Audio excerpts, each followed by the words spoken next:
नमस्कार दोस्तों, आपका स्वागत है मेरे यूट्यूब चैनल पे। दोस्तों, आज हम पढ़ने जा रहे हैं मार्किंग एवं मार्किंग टूल्स। ठीक है दोस्तों, तो चलिए शुरू करते हैं। मार्किंग और मार्किंग टूल्स में बता दूं कि इसमें क्या क्या हम लोग पढ़ेंगे। दोस्तों, सबसे पहली बात, ये MCQs ये रहेंगे। जितने भी क्वेश्चन हैं सारे MCQs हैं, मल्टीपल चॉइस क्वेश्चन रहेंगे। जो किस किस टॉपिक से रहेंगे? मार्किंग मीडिया से रिलेटेड रहेंगे, मार्किंग आउट से, स्क्राइबर से, डिवाइडर से, ट्रेमल से, पंच से, सरफेस गेज से, वी ब्लॉक से, एंगल प्लेट से, marking of table, surface plate से रहेंगे। तो चलिए शुरू करते हैं हम वीडियो को। पहला क्वेश्चन है कि चौक या नीले थोथे द्वारा जॉब की सतह पर परत चढ़ाने की क्रिया को क्या कहते हैं? उस क्रिया को कोटिंग कहते हैं। पीटर ट्रेड वाले हमेशा इस क्रिया को करते हैं, जिसमें कि हम किसी भी जॉब पर चौक की लेप लगाते हैं। ठीक है दोस्तों, नेक्स्ट क्वेश्चन है सेकंड नंबर, मार्किंग मीडिया को जॉब की सतह पर लगाने से क्या लाभ होता है? लाभ होता है कि जॉब की सतह पर रेखाएं खींचने से वे बिल्कुल साफ साफ दिखाई होती हैं और उसे मार्किंग कर सकते हैं। ब्लू विट्रल या नीला थोथा किसका मिश्रण होता है? ब्लू विट्रल जो होता है 1/4 भाग गैलन पानी में, ठीक है, 4 से 5 बूंदें नीला थोथा व 4 से 5 बूंदें सल्फ्यूरिक अम्ल मिलाया जाता है। सल्फ्यूरिक अम्ल का सूत्र होता है H2SO4। इसे ही हम अम्लों का राजा कहते हैं। अम्लों का राजा किसे कहते हैं पूछ लिया जाए तो H2SO4 को कहा जाता है। ठीक है, नेक्स्ट क्वेश्चन देखते हैं दोस्तों। मार्किंग आउट एक प्रकार की क्रिया है जिसमें क्या होता है? जिसमें होता है कि मार्किंग आउट में जॉब बनाने से पहले उस पर मार्किंग की जाती है। जॉब बनाने से पहले मार्किंग करने को ही मार्किंग आउट की कहा जाता है। ठीक है दोस्तों, नेक्स्ट क्वेश्चन देखते हैं। पाइप की फ्लैंज की मार्किंग के लिए पाइप के अंदर खालिस्तान दी जाती है। पाइप के अंदर लकड़ी की पैकिंग दी जाती है। ठीक है दोस्तों, नेक्स्ट क्वेश्चन देखते हैं कि मार्किंग करते समय रेफरेंस सरफेस के लिए उपयोग किया जाता है। तो मार्किंग करने के लिए मार्किंग टेबल सरफेस का प्रयोग किया जाता है। ठीक है दोस्तों, सरफेस प्लेट किससे बनाई जाती है? ये आपका 3 स्टार क्वेश्चन है, इसे आप ध्यान रखिए। जो सरफेस प्लेट होती है हमारा क्लोज्ड गिवेन कास्ट आयरन से बनाई जाती है। ठीक है, ये इम्पॉर्टेंट है, इसे आप ध्यान रखिए। नेक्स्ट क्वेश्चन है, ए ग्रेड सरफेस प्लेट में खाली स्थान से कम हाई स्पॉट्स नहीं होनी चाहिए। इसमें 20% से कम हाई स्पॉट्स नहीं होनी चाहिए जो ए ग्रेड का सरफेस प्लेट है उसमें। वही बी ग्रेड में के सरफेस प्लेट में कितना से 10% से कम हाई स्पॉट्स नहीं होने चाहिए। ठीक है, नेक्स्ट क्वेश्चन, जो ए ग्रेड का सरफेस प्लेट होती है उसकी शुद्धता देखिए कितनी होती है? 0.0050, 0.005, ये है में। ठीक है दोस्तों, वही बी ग्रेड की सरफेस प्लेट की शुद्धता कितनी होती है? इसकी शुद्धता as compare to A grade कम होती है। ये देखिए इसकी शुद्धता होती है 0.02 ठीक है दोस्तों, नेक्स्ट क्वेश्चन देखते हैं कि सरफेस प्लेट की स्क्रैपिंग करने के लिए खालिस्तान स्क्रैपर की ज़रूरत होती है। तो जो सरफेस प्लेट जो फ्लैट सरफेस प्लेट होती है वो फ्लैट होती है। तो फ्लैट सरफेस की स्क्रैपिंग करने के लिए फ्लैट स्क्रैपर का प्रयोग करेंगे। ठीक है दोस्तों, ऐसे ही सिंपल सिंपल क्वेश्चन आते हैं दोस्तों। नेक्स्ट क्वेश्चन देखते हैं दोस्तों कि सरफेस प्लेट का उपयोग मार्किंग हेतु किया जाता है। क्यों किया जाता है सरफेस प्लेट का?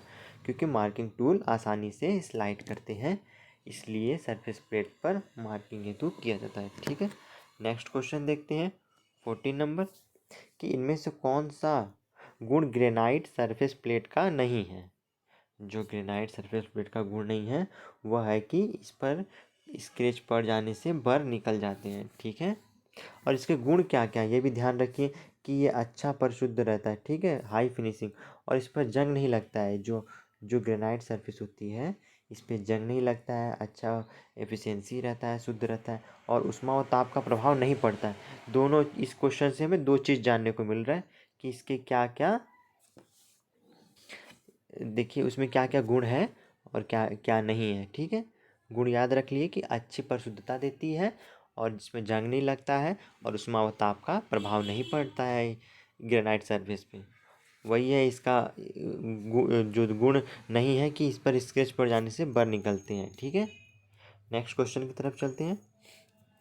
मार्किंग करते समय जॉब को सहारा देने के लिए एंगल प्लेट का उपयोग करते हैं। जब मार्किंग करते हैं हम जॉब पर तो उसके लिए एंगल प्लेट से सहारा देते हैं।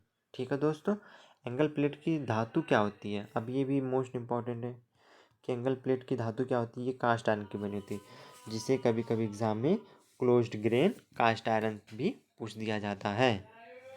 नेक्स्ट क्वेश्चन देखते हैं कि एंगल प्लेट में स्लॉट कटे होने से क्या लाभ होता है।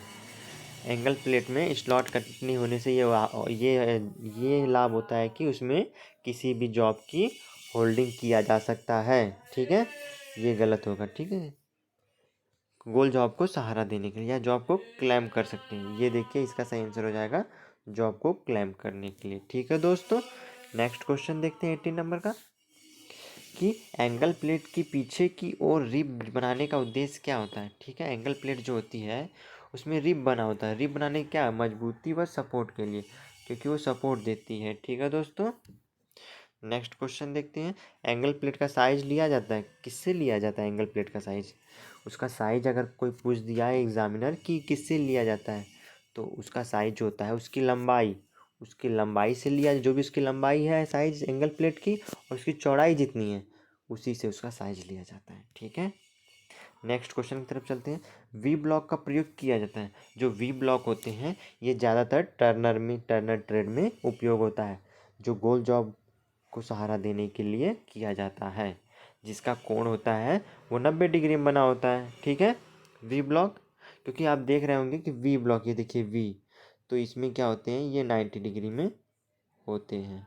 ठीक है दोस्तों, नेक्स्ट क्वेश्चन देखते हैं। ये देखिए दोस्तों अगला क्वेश्चन वही है कि वी ब्लॉक के बीच बने खंभे का कोण कितना होता है, तो ये होता है 90 डिग्री होता है। ठीक है दोस्तों, ये सब याद रखिए।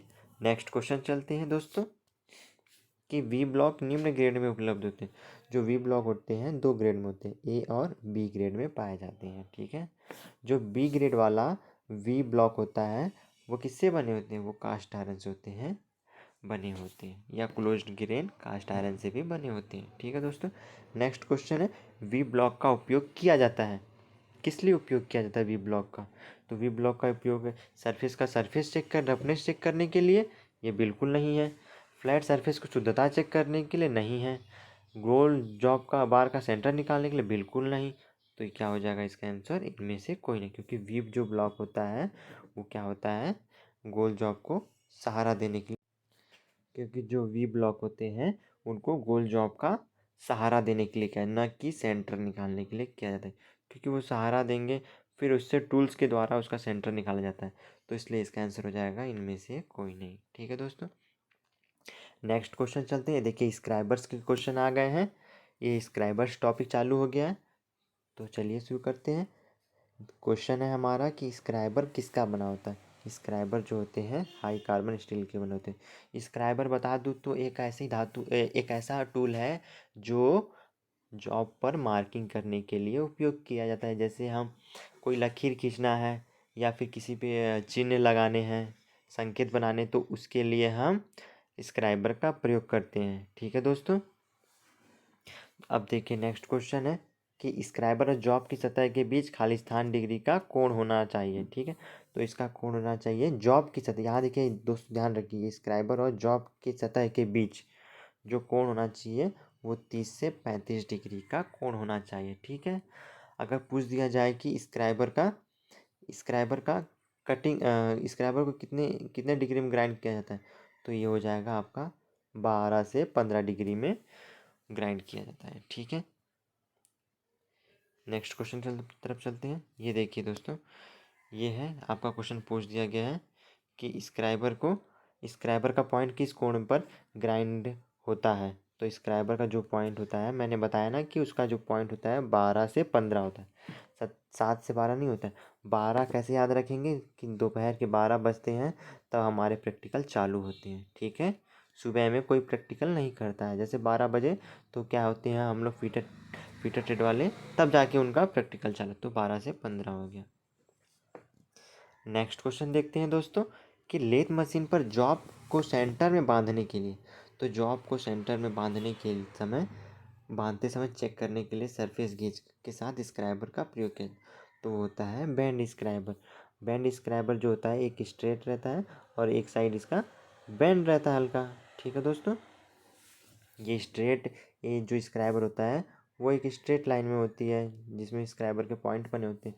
ऑफसेट स्क्राइबर, ये इम्पॉर्टेंट है, आपको पूछ लिया जाता है कि ऑफसेट स्क्राइबर कहाँ आपने देखा, तो आप बोलेंगे कि ये इसको हमने वर्नियर हाइट गेज से हम जब मार्किंग करते थे अपने जॉब पर, तो उस समय जो स्क्राइबर लगे होते थे, ये हो गया आपका हाइट गेज।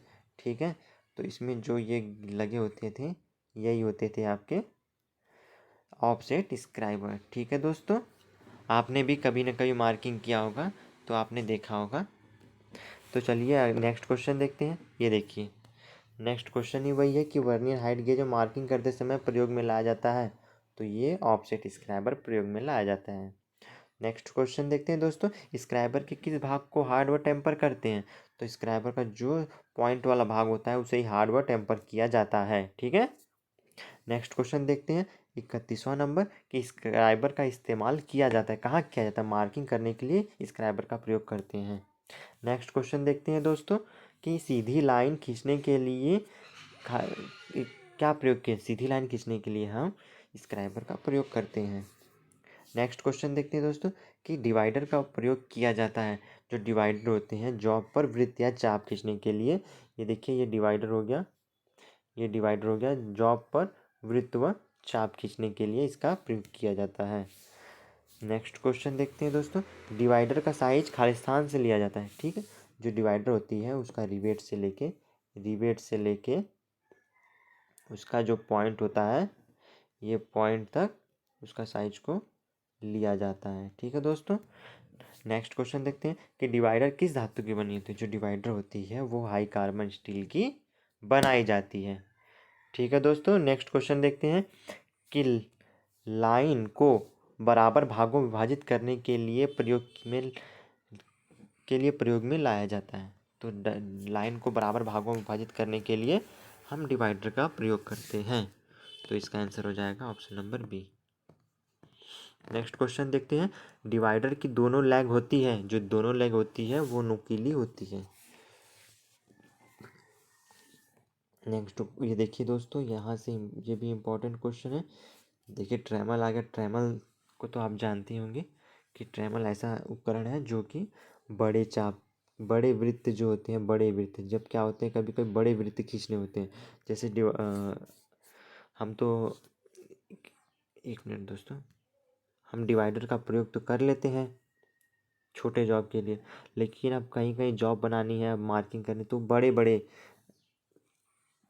क्या बोलते हैं चाप और वृत्त की ज़रूरत पड़ती, तो हम उसके लिए ही ट्रेमल का प्रयोग करते हैं। ठीक है दोस्तों, क्या ट्रेमल द्वारा खालिस्तान से खालिस्तान एम तक व्यास के लगाए जा सकते हैं, तो ट्रेमल का जो साइज लोवेस्ट होता है 150 से या 1800 mm तक होता है। ठीक है दोस्तों, मतलब 150 mm से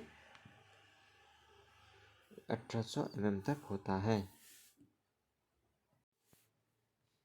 चलिए नेक्स्ट क्वेश्चन देख लेते हैं कि पंच का उपयोग, देखिए यहाँ से पंच की टॉपिक चालू हो गई है।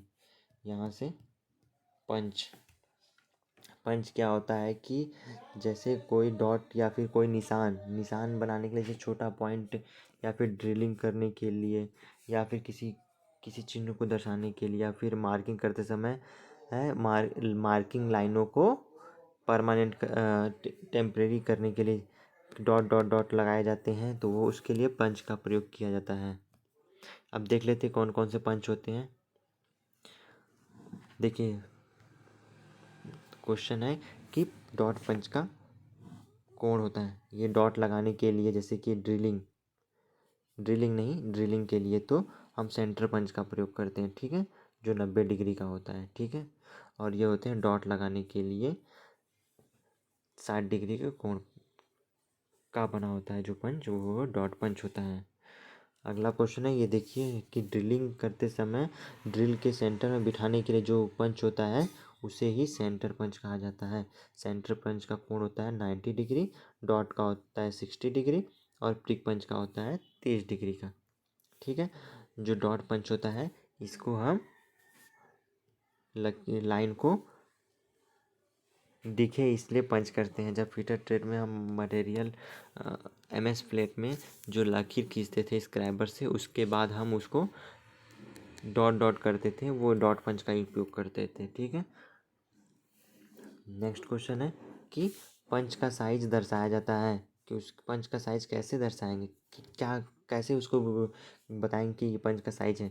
तो उसकी लंबाई जो है उससे दर्शाएंगे, और उसका जो डाया है, डायामीटर, ये डायमीटर है, और उसका लंबाई कितना है, जैसे वो कितना लंबा, ये देखिए ये इतना लंबा है तो डायमीटर से, और उसकी लंबाई दो प्रकार से दर्शाएं, उसकी लंबाई कितनी है, उसका डायमीटर कितना है। ठीक है, अब नेक्स्ट क्वेश्चन है कि पंच बनाए जाते हैं, पंच जो होते हैं वो भी हाई कार्बन स्टील से बनाए जाते हैं। अब देखिए यहाँ एक और पंच आता है कि बैल पंच। जो बैल पंच होता है उसमें क्या होते हैं कि गोल जॉब का सेंटर अपने आप, वो जो होते हैं कि कुछ इस तरीके से होते हैं कि उसका सेंटर, ये देखिए ऐसा रहता है पंच, और उसमें ऐसे करके सपोर्टिंग माध्यम लगे होते हैं, जिससे वो क्या होते हैं, गोल जॉब पर डायरेक्ट उसका सेंटर मालूम हो जाता है उससे। ठीक है, ये भी बैल पंच भी इम्पोर्टेंट है कि किसी गोल जॉब का सेंटर मालूम करने के लिए कौन सा पंच उपयोग करेंगे, तो बैल पंच का उपयोग करेंगे। ठीक है, नेक्स्ट क्वेश्चन देख लेते हैं, हॉलो पंच का उपयोग किया जाता है। अब आपको समझ में आ रहा हो कि हॉलो, हॉलो मतलब गड्ढा। अब देखिए क्या होते हैं, सीट में सुराग बनाने के लिए ही हॉलो पंच का प्रयोग किया जाता है। ये भी इम्पोर्टेंट है कि हॉलो पंच क्या है। ठीक है, नेक्स्ट क्वेश्चन देखते हैं दोस्तों कि सेंटर पंच का कोण होता है। अब सेंटर पंच मैंने बताया कि ड्रिलिंग करते समय ड्रिल के पॉइंट को सुराख में बैठाने के लिए ही सेंटर पंच का प्रयोग किया, जिसका कोण होता है 90 का। ठीक है दोस्तों, नेक्स्ट क्वेश्चन देख लेते हैं कि नरम धातु के जॉब पर मार्किंग लाइनों को पक्का करने के लिए प्रयोग किया जाता है। जो प्रिक पंच होते हैं उसका ही प्रयोग किया जाता है। अब बता दूं कि प्रिक पंच का एंगल कितना होता है, कितने डिग्री में बना होता है उसका कोण, 30 डिग्री में उसका पॉइंट बनाया जाता है। डॉट का होता है 60 डिग्री, जो कि जॉब में मार्किंग करने के लिए किया जाता है। और सेंटर पंच का प्रयोग किया जाता है ड्रिलिंग करते समय जॉब पर, जॉब के कोण, ड्रिल के कोण को बैठाने के लिए। ठीक है, प्रिक पंच का कोण कितना होता है, 30 डिग्री। नेक्स्ट क्वेश्चन है, लाइन पक्की करते समय दो डॉट की आपसी दूरी कितनी होनी चाहिए। ये आपको पूछ सकता है कि दो डॉट के बीच की दूरी कितनी आप रखेंगे, तो हम इसे रखेंगे 3 से 5 mm तक दो डॉट की दूरी को रखेंगे। दोस्तों अगर आपको वीडियो मेरी पसंद आ रही है तो आप लाइक कर सकते हैं, मुझे सपोर्ट कर सकते हैं। तो चलिए नेक्स्ट क्वेश्चन देखते हैं कि लकड़ी के बोर्ड, प्लास्टिक व सीट पर छेद करने के लिए किस पंच का प्रयोग किया जाता है। जो लकड़ी का बोर्ड होता है उसके लिए मैंने बताया ना कि जो हॉलो पंच होता है वो किसी गड्ढा या फिर होल बनाने के लिए ही, हॉलो हॉलो पंच मतलब होल बनाने के लिए ही किया जाता है। किसके किसी लकड़ी का बोर्ड, सीट आदि छेद। ठीक है, नेक्स्ट क्वेश्चन देखते हैं, स्क्राइबिंग ब्लॉक एक टूल है। स्क्राइबिंग क्या होता है, एक मार्किंग टूल है। ठीक है, स्क्राइबर बोलना चाहता है। ठीक है, नेक्स्ट क्वेश्चन देखते हैं कि सरफेस गेज की साइज पिलर के खाली स्थान से लिया जाता है। जो सरफेस गेज होता है उसकी साइज पिलर से, तो उसकी लंबाई से लिया जाता है। ठीक है, पूछ देगा कि आपको सरफेस गेज की लंबाई कैसे लेंगे, तो साइज पिलर के लंबाई से लेंगे। ठीक है, जितना भी उसका पिलर का साइज है बेस से लेके हाइट तक, वही उसकी लंबाई है। ठीक है, उसका साइज है। नेक्स्ट क्वेश्चन देखते हैं 54 नंबर कि सतह गेज कितने प्रकार के होते हैं। जो सरफेस गेज होते हैं वे कितने प्रकार के होते हैं, वो होते हैं 2 प्रकार के। नेक्स्ट क्वेश्चन देख लेते हैं कि सरफेस गेज का प्रयोग खालिस्तान मशीन पर भी किया जाता है। तो सरफेस गेज का प्रयोग लेथ मशीन पर भी किया जाता है। सरफेस गेज का एक और क्या नाम है, सरफेस गेज का नाम है मार्किंग ब्लॉक और स्क्राइबिंग ब्लॉक, दोनों इसका सरफेस गेज का नाम है। ये इंपॉर्टेंट क्वेश्चन है दोस्तों। नेक्स्ट क्वेश्चन देखते हैं कि सरफेस गेज का साइज कैसे लेंगे। ठीक है, तो मैंने बताया था पिछले क्वेश्चन में कि सरफेस गेज का साइज उसके पिलर की लंबाई से ही लेंगे। जो पिलर की लंबाई है वही उसका साइज है। नेक्स्ट क्वेश्चन देखते हैं दोस्तों कि सरफेस गेज का उपयोग किया जाता है। सरफेस गेज का उपयोग कहाँ किया जाता है? तो इसका उपयोग किया जाता है समांतर व सीधी लाइन खींचने के लिए, समांतर साइडों को चेक करने के लिए, लेथ मशीन पर फोर जांच चौक पर जॉब को सेंटर में बांधने के लिए। इसका आप देख लेंगे कि जो टर्नर वाले ट्रेड वाले होते हैं गोल जॉब का उपयोग करते हैं, ठीक है, टर्नर वाले। तो उसमें वे लेथ पर जो फोर जांच चौक में तो है उसमें से जॉब को सेंटर में बांधने के समय देखे होंगे आप यूज करते हैं, सरफेस गेज का उपयोग होता है। और समांतर साइडों को चेक करने के लिए समांतर साइड है कि नहीं। जब जॉब फंसाते हैं तो उसमें क्या होते हैं, वो ऐसा कुछ तीर जैसा देखिए ऐसा कुछ रहता है, ऐसी लाइन रहती है, उसमें ऐसा करके ये होता है आपका पिन फंसा होता है। तो ऐसा करके आपका रहता है, ये उसका बेस रहता है, ठीक है। ये पिलर है इसका, ये पिलर है और ये इसका पिन रहता है, ठीक है। ऐसा कुछ दिखता है सरफेस गेज। नेक्स्ट क्वेश्चन की तरफ चलते हैं कि यूनिवर्सल सरफेस गेज का वह पार्ट जो डेटम लाइन के समांतर लाइन खींचने में मदद करता है, तो उसे गाइड पिन कहते हैं। गाइड पिन बहुत इंपॉर्टेंट है, ये भी ये पॉइंट बहुत है, इससे पूछे जाते हैं गाइड पिन, ठीक है। जो गाइड पिन होते हैं वो हमारे सीधी रेखा में समांतर लाइन खींचते समय वो जो होते हैं गाइड पिन को ऐसे करके कुछ रहती है, तो ऐसे गाइड करती है वो, ठीक है। वो सीधी समांतर रेखा में ले जाने में गाइड पिन का ही उपयोग किया जाता है, ठीक है। नेक्स्ट क्वेश्चन देख लेते हैं कि स्क्राइबर ब्लॉक के बेस में वी ग्रू या स्लॉट बनाए जाते हैं ताकि उससे मार्किंग करते समय वो आसानी से स्लाइड कर सके, ठीक है। जो वी ग्रू बने होते हैं इसलिए बनाए जाते हैं कि आसानी से वे स्लाइड कर सकें। नेक्स्ट क्वेश्चन देखते हैं पैरेलल ब्लॉक का उपयोग किया जाता है जो समांतर लाइनों की मार्किंग में किया जाता है, ठीक है। पैरेलल से आपको समझ में आए, पैरेलल या समांतर लाइनों में मार्किंग करने के लिए। वह धातु जिससे मार्किंग प्लेट बनाई जाती है, जो मार्किंग प्लेट होती है वो कास्ट आयरन से। आप देखोगे मैक्सिमम जो धातुएं होती हैं, जो पदार्थ वो कास्ट आयरन से बने होते हैं, ठीक है। अब नेक्स्ट क्वेश्चन हमारा है कि सामान्य बेवल प्रोटेक्टर की शुद्धता कितनी होती है। मोस्ट इम्पॉर्टेंट 3 स्टार क्वेश्चन है। तो वो जो होती है हमारी 1 अंश के शुद्धता में बनाई जाती है। जो प्रोटेक्टर, ये देखिए ये बेवल प्रोटेक्टर बोल रहा है ना, तो ये बेवल प्रोटेक्टर चाँदा प्रोटेक्टर तो आपने यूज किया होगा प्रोटेक्टर, तो उससे कितना डिग्री माप सकते हैं, तो हम 1 डिग्री ही तो माप सकते हैं। तो ये बेवल होता है, ये अपना टेक्निकल जो होते हैं टेक्निकल वर्क के लिए बेवल प्रोटेक्टर का प्रयोग किया जाता है, ठीक है। इसमें स्केल भी लगे होते हैं, उसके साथ ही आपका प्रोटेक्टर लगा होता है, ठीक है। इससे हम 1 अंश की शुद्धता में माप सकते हैं। तो आशा करता हूँ दोस्तों कि इससे आपको बहुत कुछ जानने को मिला होगा। तो धन्यवाद दोस्तों, मिलते हैं हम अगली वीडियो में।